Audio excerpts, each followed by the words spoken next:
여러분 평안하십니까? 한 주 한 주 지내는 게 어떠십니까? 8월 들어섰습니다.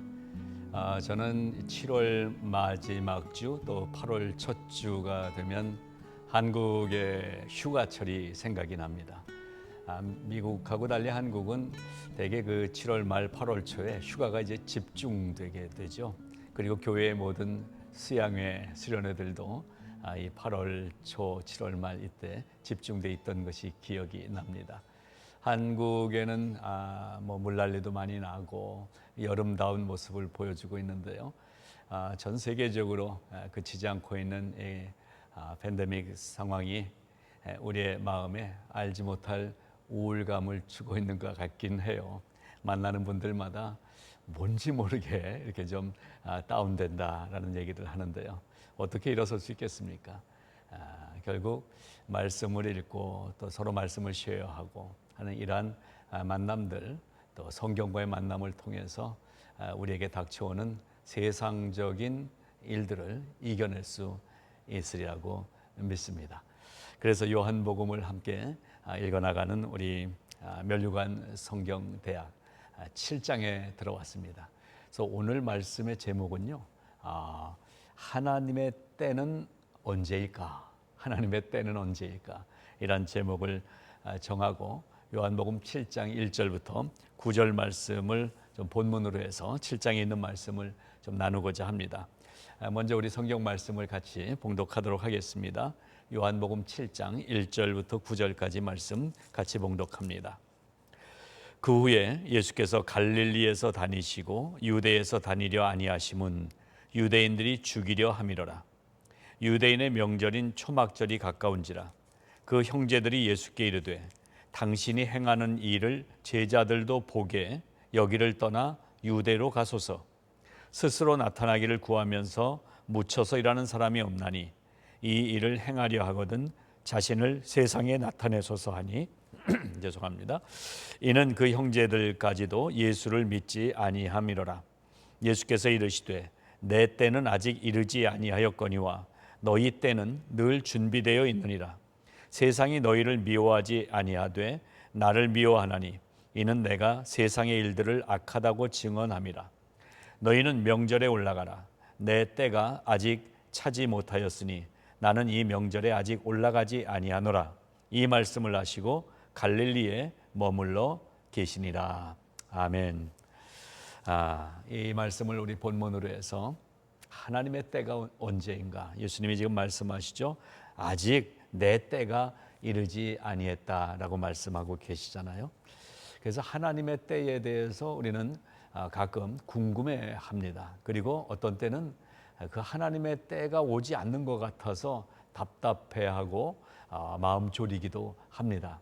되게 기도할 때 그러죠. 우리가 기도할 때 하나님 이게 너무 간절합니다. 이거 너무 급합니다. 이거 빨리 좀 이루어 주세요. 기도하는데 우리가 생각하는 그 시간까지 하나님이 이루어 주시지 않을 때가 많이 있지 않습니까? 그럴 때 하나님의 때에 대해서 생각을 하게 되죠. 하나님의 때는 우리가 신학적으로 얘기하게 되면은 하나님의 섭리라는 말을 이해해야 하나님의 때를 이해할 수가 있습니다. 그리고 아마 여러분도 잘 아시는 말씀이죠.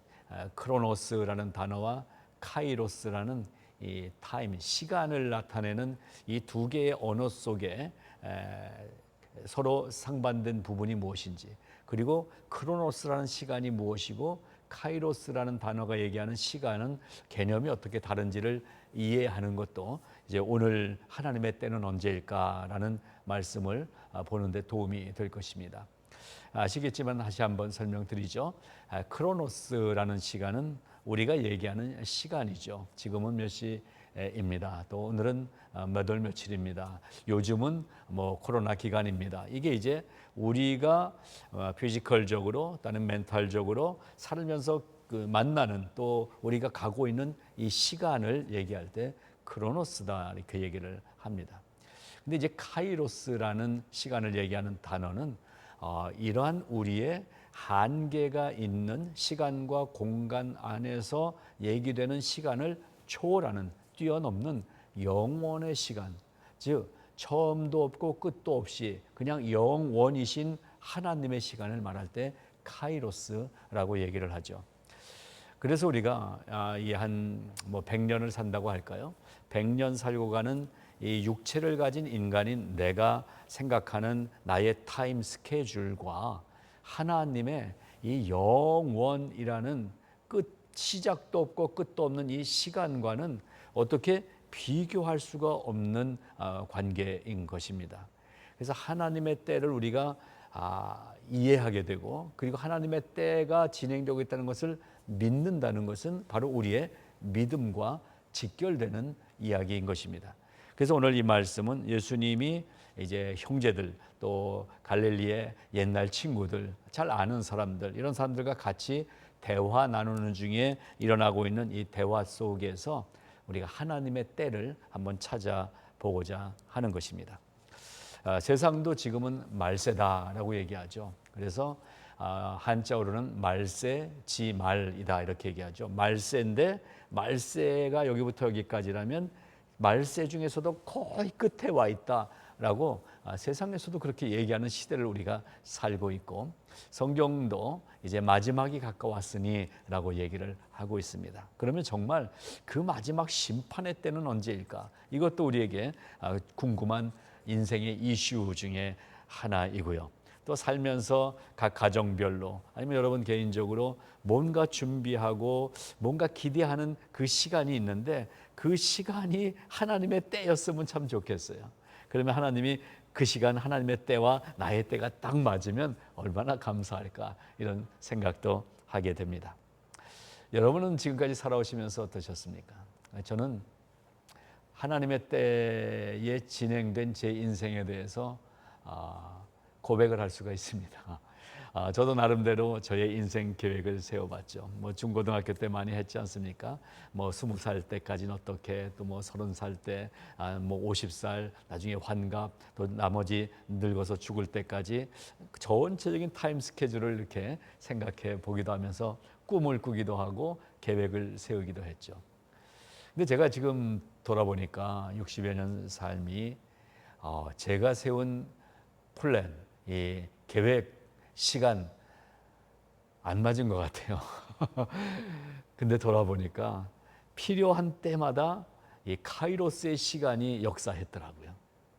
그때는 너무 답답하고 안타깝고 이게 언제 끝날 수 있을까 하는 그 시간도 지금 이만큼 돌아와서 보니까 그 시간 속에 하나님의 때가 임재해 있었다는 것을 찾아볼 수 있게 되더라라는 것입니다.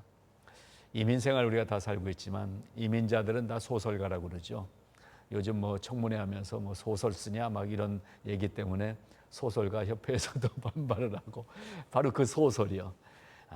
소설은 스토리죠. 때로는 이제 허구의 이야기를 진짜처럼 이렇게 만들어가는 이야기이기도 합니다. 근데 우리가 우리 인생을 돌아볼 때에 정말 소설을 다 쓰면서 삽니다. 모든 어떤 문학 작품 속에 있는 이야기보다 더 생생한 나의 이야기들이 진행되어 온 게 나의 인생의 때였잖아요.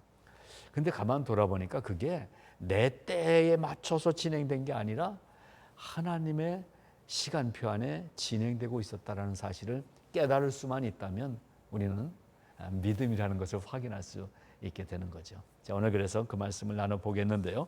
이제 본문을 한번 쭉 훑어가 보면서 나눠보겠습니다. 지금 이 상황이 어떤 상황이냐? 1절 보니까 그 후에 예수께서 갈릴리에서 다니시고 이렇게 됐죠.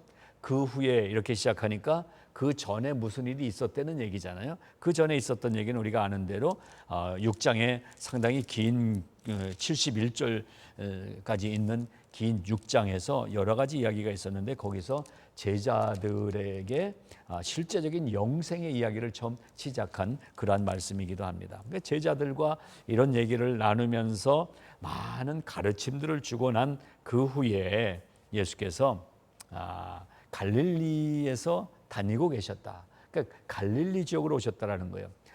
상식적으로 여러분 아시지만 갈릴리라는 곳은 어촌이죠. 바닷가 가까이 있어요.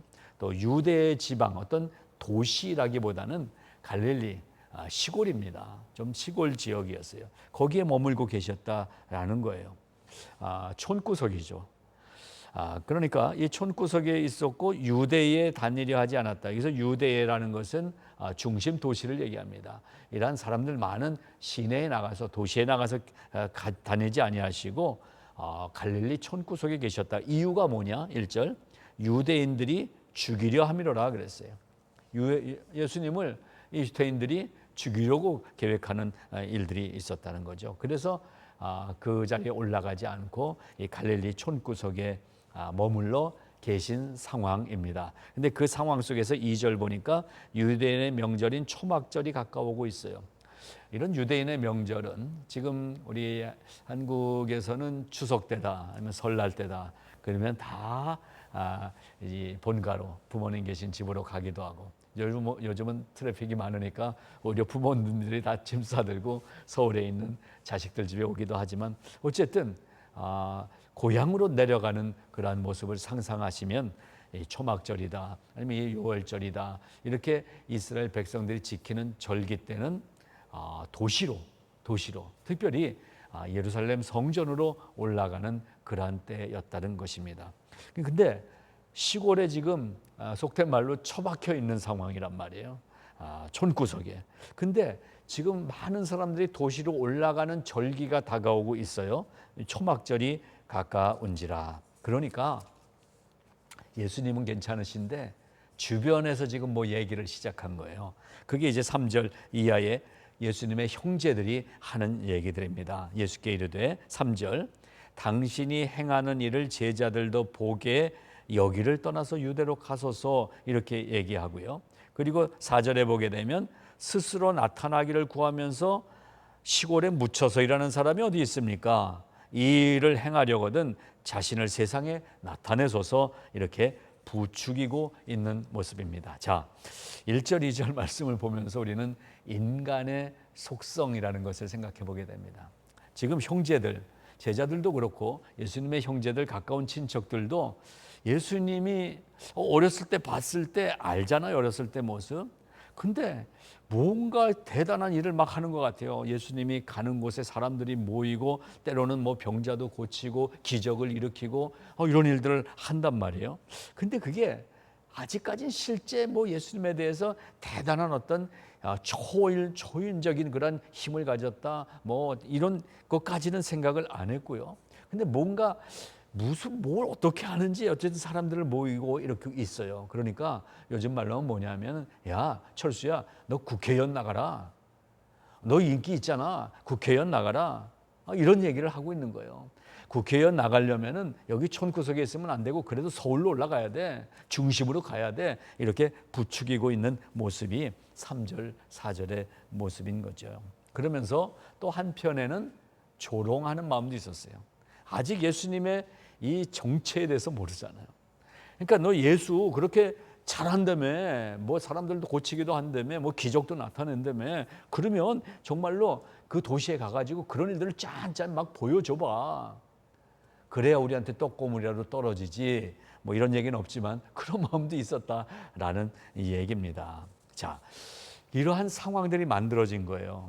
절기상으로도 시골에서 있는 사람들도 다 도시로 올라가는 이러한 절기가 됐고, 그리고 주변에 예수님의 가까운 형제들, 친구들, 친척들도 예수님을 부추깁니다.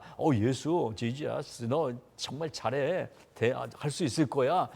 올라가 봐. 그러면 사람들이 모여들 거야. 이런 막 이제 부추기고 있는데요. 자, 오늘 이제 우리가 포인트로 보는 부분이 6절에 나오게 됩니다.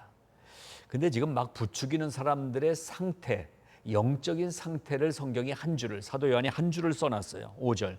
이는 그 형제들까지도 예수를 믿지 아니했다라고 되어 있어요.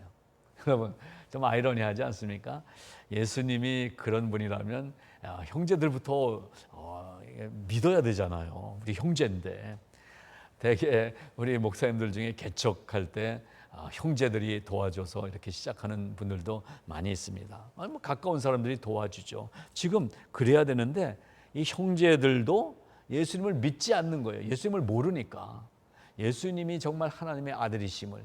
근데 아버지 우리하고 같거든요. 요셉, 그리고 엄마 마리아, 우리 형제란 말이에요. 형이 태어나는 건 못 봤지만 우리 집안의 장손이란 말이에요.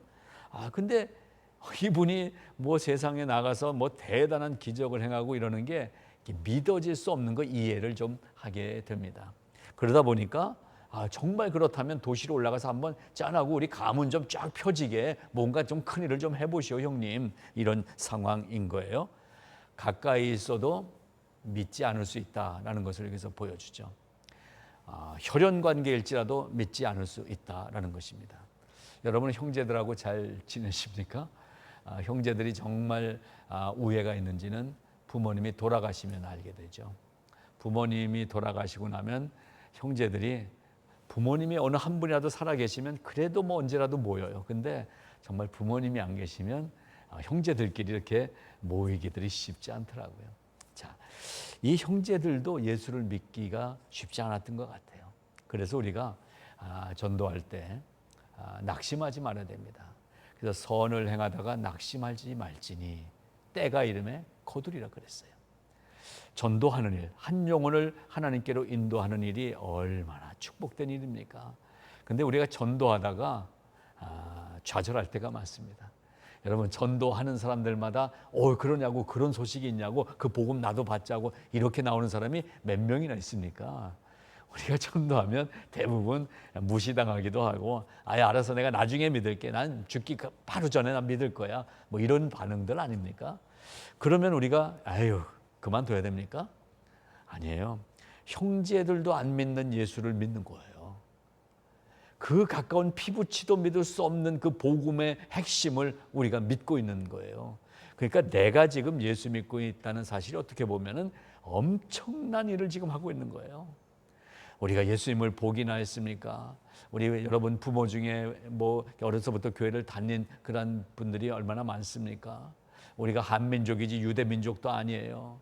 근데 어떻게 지금 우리가 이 예수 그리스도를 믿고 있느냐?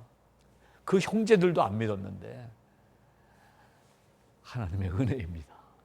하나님의 은혜가 2000년 후에 태어난 우리에게 복음이 씨앗이 돼서 자라게 하시고 예수님을 구세주로 믿게 하셨어요. 지금 이 형제들도 믿지 않고 있는 이 상황을 보십시오. 갈릴리에서 촌구석에서 생각은 예수님을 구세주로 믿는 것이 아니라 예수님이 그래도 그런 능력이 있으면 나가서 번듯하게 뭔가 일을 한번 펼쳐서 우리 가문이 좀 살아나고 나도 뭔가 한 자리 얻고 싶은 이러한 마음들이 더 많이 보여지고 있지 않습니까? 여러분은 예수님을 믿으십니까? 이 질문은 제가 예배 때도 수차례 여쭤보잖아요. 정말 예수님을 믿으십니까? 지금 우리가 예배드리는, 내가 예배드리고 있는 이 시간에 예수님이 정말 내 곁에 계시는가? 심각하게 우리는 질문해야 될 시대를 살고 있습니다. 이전에는 업혀가고 묻어가는 신앙이 많았잖아요. 그냥 주일 아침 11시에 교회 가서 앉아 있으면 그냥 묻혀서 예수 믿는 것 같이 그냥 또 지나갔잖아요. 근데 이제는 완전히 다 흩어졌잖아요. 여러분 집에서 혼자 스마트폰 보면서 예배 드리는데 내 믿음이 확인돼야 되는 거예요. 이제는 어디 묻어갈 데가 없어요. 다 흩어져 있지 않습니까? 그래서 이것이 고난인 동시에 축복인 것입니다. 내 믿음을 확인할 수 있는 기회가 된 거예요. 내 믿음을 확인할 수 있는 기회. 자, 상황을 보겠습니다. 6절에 그래서 이렇게 형제들 주변의 사람들이 부추기고 얘기를 하는데 예수님의 대답은 아주 심플합니다. 6절, 내 때는 아직 이르지 아니했다. 내 때는 아직 이르지 아니했다. 아직 나의 때가 아니다 라고 단언해서 말씀하십니다. 그리고 이어서 무슨 말씀하시냐면 그러나 너희 때는 준비되어 있다라고 말씀하고 있습니다. 이게 무슨 말씀입니까? 내 때는 안 됐다. 그러나 지금은 너희 때는 열려 있다. 지금 너희 때가 준비되어 있다.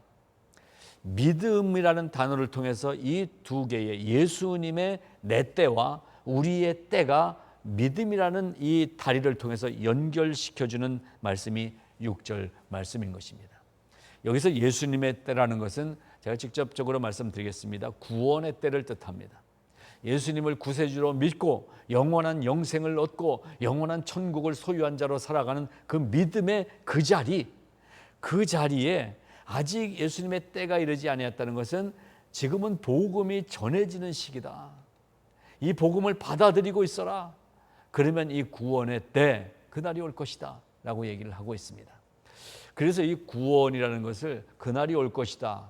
그러니까 여러분 중에는 또 그러면 교회에서 구원 받았다고 그랬는데 아직 구원이 완성된 게 아닌가 이렇게 생각하실 수도 있어서 잠시 보충 설명을 드립니다. 제가 설명을 드립니다. 구원은 이 각도를 통해서 이해를 좀 해보시기 바랍니다. 구원은 여기 있어요.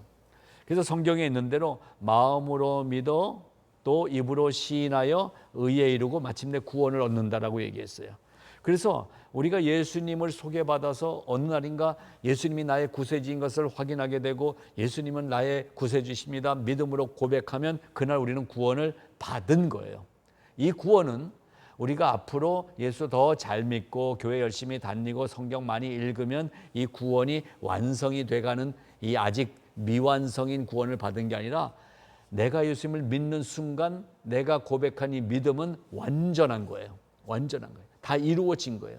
근데 제가 지금 구원을 받게 될 것이다 라고 설명을 드렸잖아요. 그래서 세 단계로 세 각도로 이해를 하시기 바랍니다. 단계가 아니라 세 각도. 구원이 여기 있는데 여기에서 받은 구원이 있는 거예요. 어느 날인지 모르지만 고등학교 때인지 아니면 직장 들어가서인지 누군가의 이 복음을 소개받아서 예수를 만난 그 날이 있어요. 그 날이 받은 구원의 날입니다. 완전한 구원을 받은 날. 그랬는데 여기에 받는 구원이 있습니다. 받는 구원, 현재 진행형의 구원. 이 받은 구원이 오늘 내 속에서 구원으로 계속 확신되고 구원의 역사가 능력으로 나타나는 걸 받는 구원이라고 설명을 드립니다. 근데 이 받는 구원이 언제까지 가냐면 마지막 심판의 날, 그날이 되면 받을 구원이 완전히 우리 앞에 실체로 보이게 되는 거예요. 그때 받을 구원, 예수님이 다시 재림하셔서 완전한 심판을 하실 때 이때 받았다라고 하는 이 구원이 나에게서 확실하게 확인되고 보여지게 되는 걸 뜻하는 거예요. 그러니까 이것을 구원 받았는데 뭔가 행위를 우리가 좋은 행위를 많이 하고 전도 많이 해서 그렇게 그 점수를 따가지고 나중에 앞으로 완전한 구원이 그때 만들어지는 게 아니라 완전한 구원이었다는 사실을 마지막 심판의 날, 이야, 이게 정말 이렇게 완전한 구원이었구나 우리가 확인하게 된다는 거예요. 그런 의미에서 받을 구원이라고 미래형으로 제가 말씀드린 것입니다. 그러니까 쉽게 받은 구원, 받는 구원, 받을 구원이 내 안에 잠재되어 있다라는 것입니다. 들어와 있다는 것입니다. 그 안에서 나는 완전한 구원받은 백성이 돼 있다는 사실을 기억하시기 바랍니다. 그래서 지금 내 때는 아닌데 너희들의 때는 늘 준비되어 있다라고 말씀하신 것은 무슨 얘기냐면요. 고린도후서 6장 2절의 말씀 여러분 기억하시죠? 보라 지금은 은혜 받을 만한 때요. 보라 지금은 구원의 날이로다. 언제? 지금은 이라고 그랬잖아요. 보라 지금은 은혜 받을 만한 때요. 지금은 구원의 날이로다. 바로 복음이 전해져야 되는 것은 다음 주 월요일부터 8월 다 마치고 이제 9월부터는 우리가 전도를 시작합니다. 어떤 우리가 시간을 정해놓고 그때부터가 아니라 구원은 지금 이루어져야 된다는 거예요. 지금 오늘 내가 만나는 사람, 지금 나와 살고 있는 이 사람에게 이 구원의 때, 지금 너희들의 때는 준비되어 있다. 너희들이 마음으로 믿고 의에 이르게 되는 것이다. 그리고 입으로 고백해라. 말씀을 받아들여라. 우리는 지금 현재형으로 전도해야 되는 것입니다.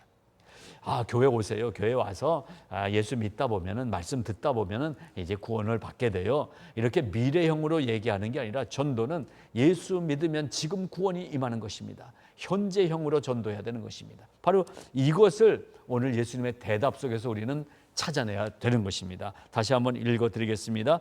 예수께서 이르시되 6절 내 때는 아직 이르지 아니하였거니와 너희 때는 늘 준비되어 있느니라.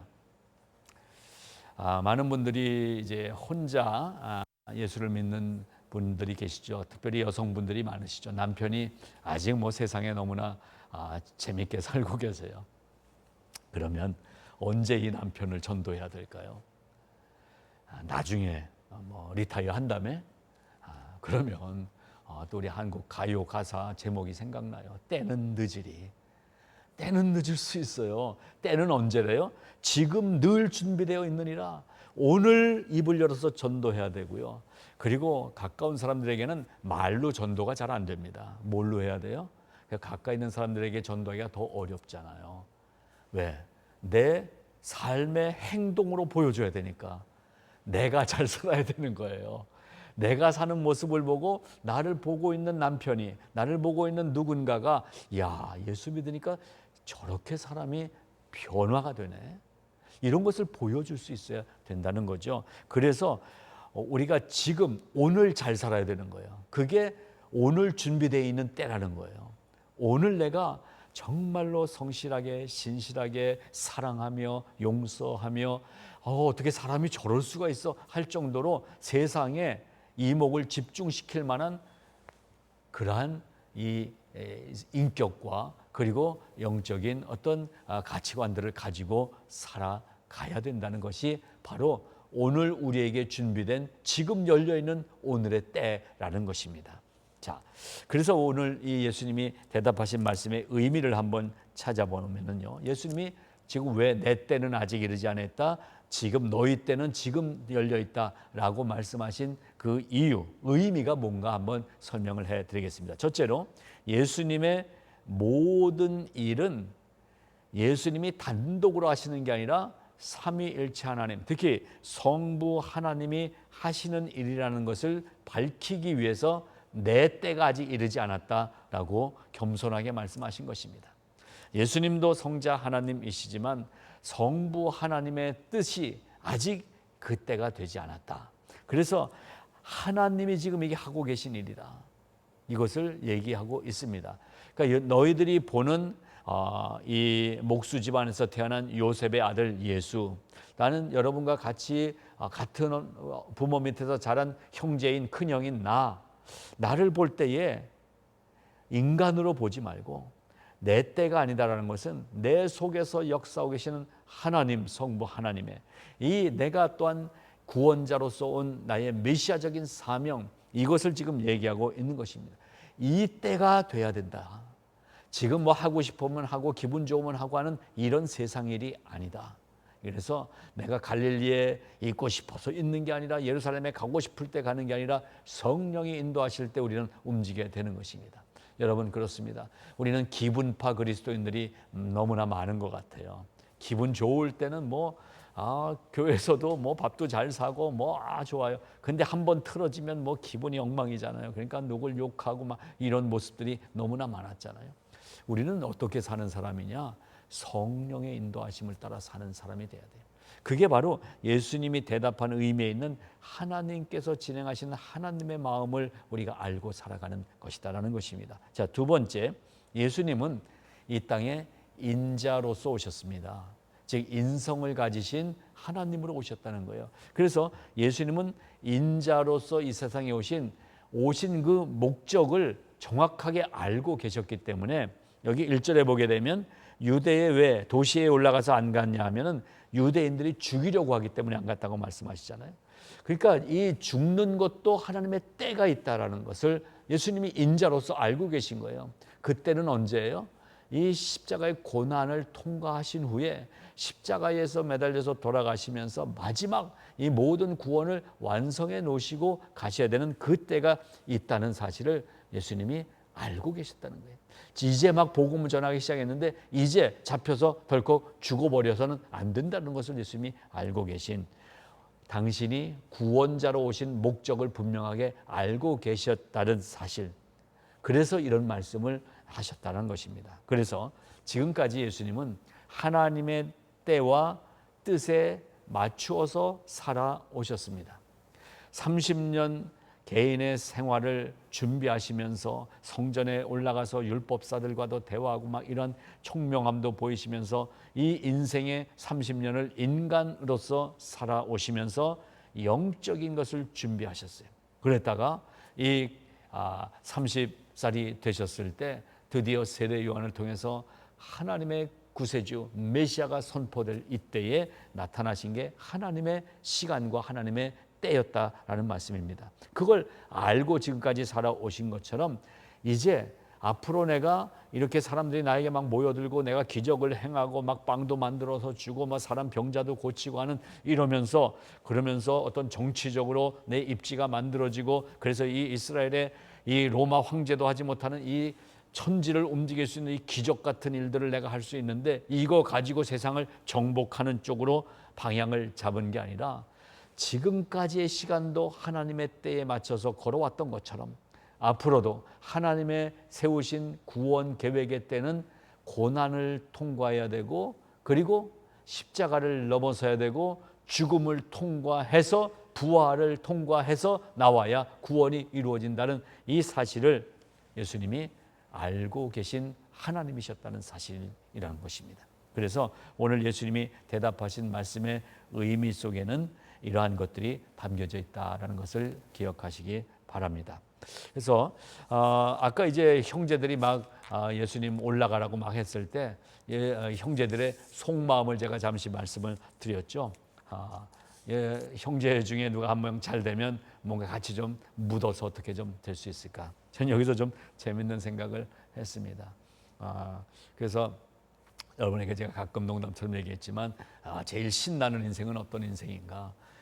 기어가는 인생이 있는데 걸어간다면 얼마나 괜찮은 인생입니까? 근데 걸어가는데 어떤 사람 보니까는 막 뛰어서 갈 수 있는 체력이 있어요. 그러니까 빨리 갈 수 있어요. 야, 저러면 좋겠다. 근데 막 뛰어가는데 옆에 차가 쌩 지나가요. 차 타고 지나가는 인생은 더 좋은 인생이죠. 근데 보니까 위에 보니까 헬기 타고 쭈르르 하고서는 한 세어너 시간 걸릴 걸 한 10분 만에 가는 헬리콥터가 있어요.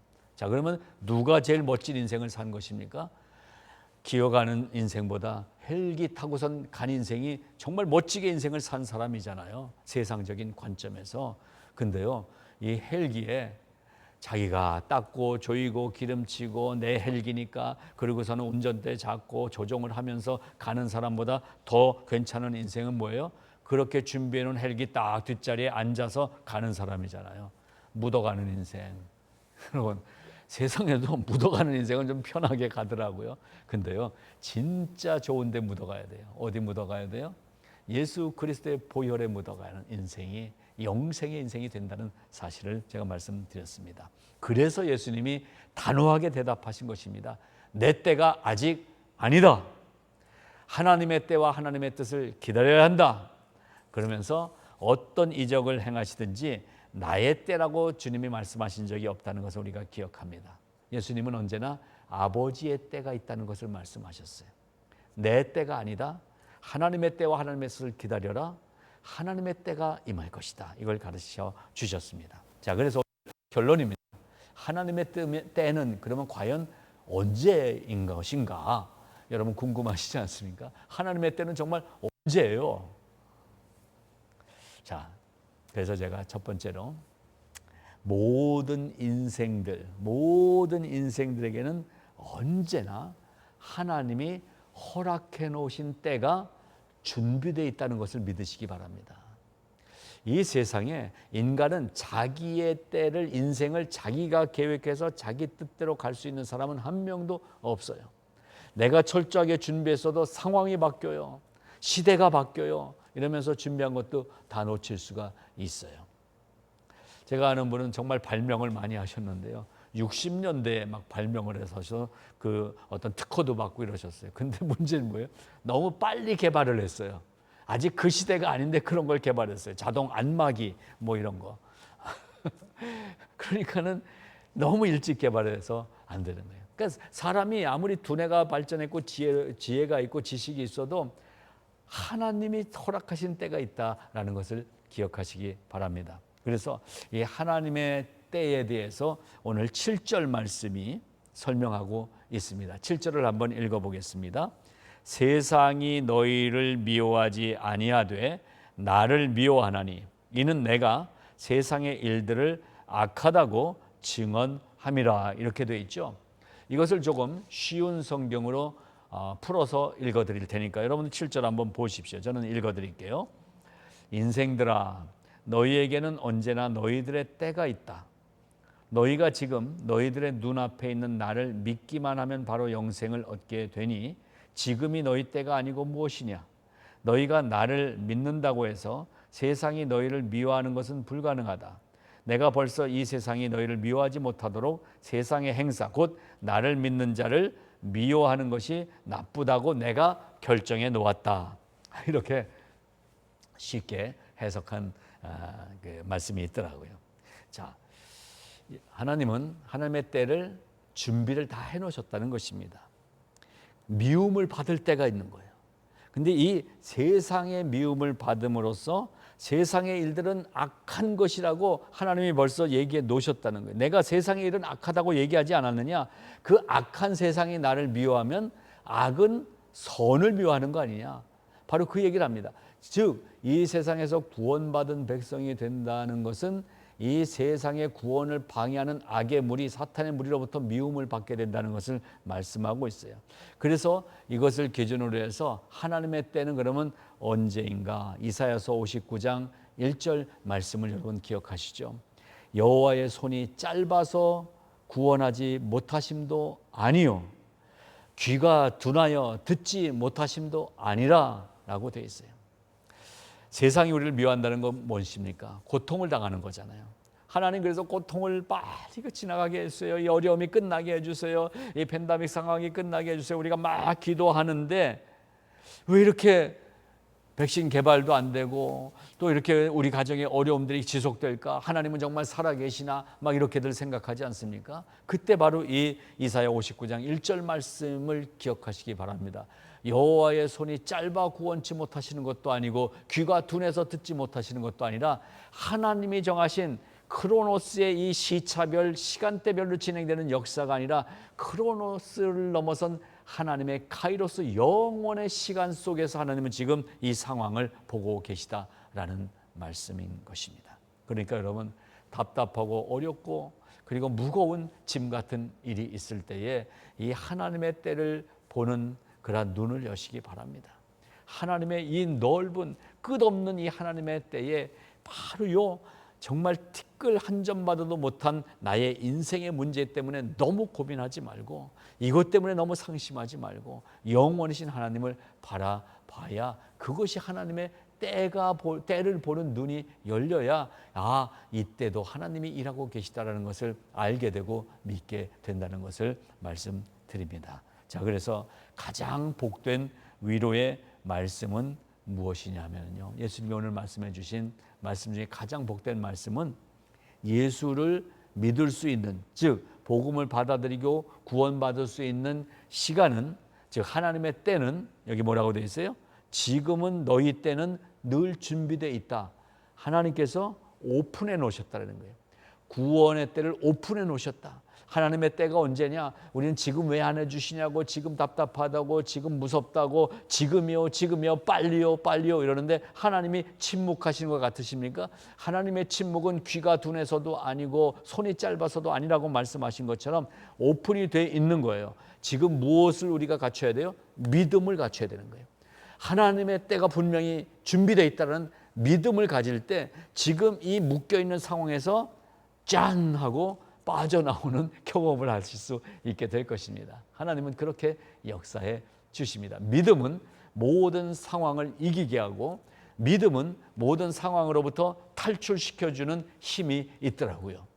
자, 또한 믿는 인생들이 세상의 미움을 받지 않도록 또 준비도 해놓으셨다고 말씀하셨는데 지금이 그때라는 거예요.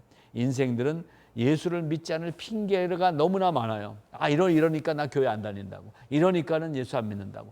교회 목사들이 너무 요새 이상하다고. 그래서 안 나간다고. 우리가 핑계거리 될 거는 너무나 많아요. 과학적으로도 핑계될 수 있고 어떤 관계적으로도 핑계될 수 있어요. 이 구원의 복음 앞에서. 그러나 우리는 하나님의 때가 오늘 준비되어 있는데 오늘 준비되어 있는 하나님의 때에 눈에 보여지는 그 때의 증거가 무엇이냐면 바로 이 성경 말씀, 하나님의 말씀인 것입니다. 그래서 우리 성도는 늘 말씀을 가까이 하시지만 혹시 이 영상을 보시다가 유튜브에서 지금 이 말씀을 보시는 분 중에 아직 하나님께 대한 믿음을 모르시는 분이 계십니까? 이 성경 말씀을 붙잡아 보십시오. 말씀을 읽어 보십시오. 이 속에서 살아계신 하나님의 생명의 역사가 나를 만져주는 경험을 하게 되실 줄로 믿습니다. 그래서 그러한 불특정 어떤 사람을 위해서 우리가 교회가 계속 기도하는 것입니다. 오늘 이 시간에도 이 방송을 어쩌다 보는 당신에게도 이 준비되어 있는 말씀이 있습니다 라고 말씀드리는 것입니다. 자, 예수님은 유대로 올라가지 않으셨어요. 도시로 가지 않으셨어요. 계속 더 갈릴리에 머무르셨어요. 나는 이 명절에 아직 올라가지 아니하노라. 왜?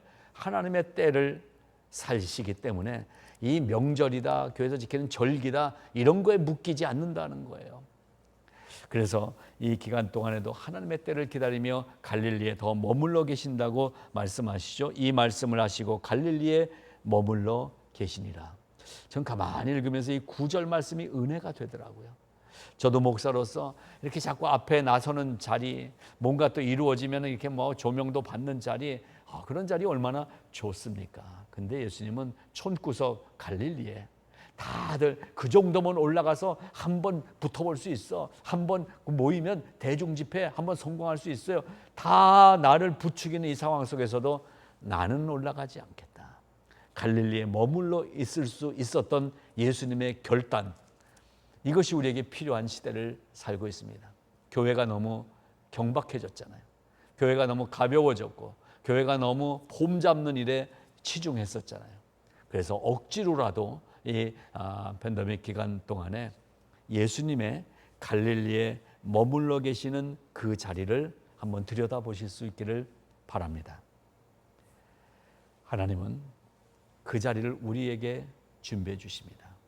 그래서 지난주 말씀 공부한 다음에 제가 여러분들에게, 우리 저희 성도들에게 숙제를 냈잖아요. 내 기도 골방은 어디입니까? 왜 그곳이 여러분의 기도 골방입니까? 여러분들이 답을 보내주셨어요. 각자 자기의 기도 골방을 갖고 있는 성도들이 계신 게 너무나 감사하더라고요. 어떤 분은 조그만 집에 그 옷장 거기에 엎드려서 기도하고, 어떤 분은 차 안에서 기도하신다고, 어떤 분은 가까운 이 산책길에 거기에 어느 지점이 너무 좋은 지점이 있어서 거기에 일주일에 2번씩 가서 기도하신다. 그렇습니다. 예수님이 갈릴리에 머물러 계시는 것처럼 세상이 요동쳐도 다 도시로 올라가고 다 절기 지키러 올라가자고 다 으쌰으쌰하고 흥청망청대는 이 세상 속에, 다 코로나 사태로 뭐 어떻게 해야 되지, 다 번잡한 이 세상에 우리가 있어야 될 것은 갈릴리입니다. 이 갈릴리는 기도의 골방을 뜻한다고 말씀드립니다. 그 자리가 우리가 살 수 있는 자리, 그 자리가 우리가 하나님의 때를 발견하는 자리라는 사실을 기억하시기를 바랍니다. 축복합니다. 기도하겠습니다. 하나님 아버지, 너무나 번잡한 시대를 살고 있고 너무나 혼란스러운 시대를 살고 있습니다.